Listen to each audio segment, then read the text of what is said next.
में इतना परिवर्तन आ गया कि आप लोग सोच नहीं सकते। पहले परिवार में 25-30 आदमी होते थे, एक व्यक्ति कमाने वाला होता था, वो सभी का पेट पालन पोषण करता था।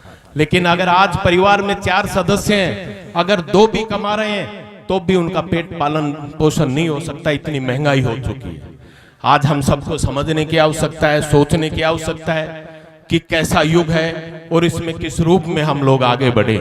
अभी जब बात कर रहे थे कि भाई जब ठेकला जी ये अपने इंद्राज जी बता रहे थे कि जो अमर फल था वो जयराम जी को मिल गया। मगर चलो जयराम जी ने मिल गो वह तो ठीक है, अगर मुनीम जी ने दे देता तो क्या कर दो, वो हाथ क्या तोड़े गुड़े खा जाता। तो कम से कम हम सब लोगों को समझने की आवश्यकता है, सोचने की आवश्यकता है। आज इस विशाल भंडारे में आप सब लोगों ने जो मान और सम्मान दिया उसके लिए सदैव आपका ऋणी और आभारी रहूंगा और आपको विश्वास दिलाना चाहता हूं और इसीलिए आप लोगों के बीच में आया हूं। विश्वास दिलाना चाहता हूं कि समय कैसा भी रहे, क्योंकि जब समय खराब होता है, अभी आपके बीच में कह रहे थे कि भरथरी के भी बुद्धि जब नष्ट हुई तो उसने ये भी नहीं पहचाना कि भाई मुलजिम है या नहीं, लेकिन उसने तुरंत कहा कि इसको सजाए मौत दे दो। उसी प्रकार में समय की जरूर कमी है।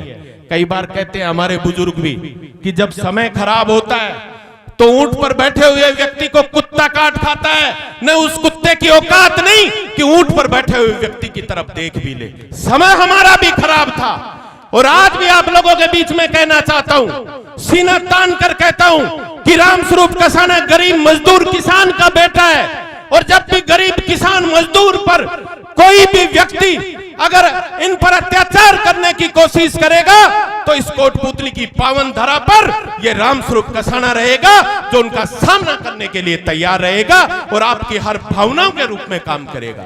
साथियों, बहुत से लोग नई नई बातें करते हैं, लेकिन मैंने एक प्रण लिया है और ये प्रण आप लोगों के बीच में भी कहना चाहता हूं कि जब तक जीवित रहूंगा इस कोटपुतली की जनता को भगवान मानकर इसकी सेवा करूंगा और आप लोगों के सदैव आप लोगों के बीच में रहूंगा।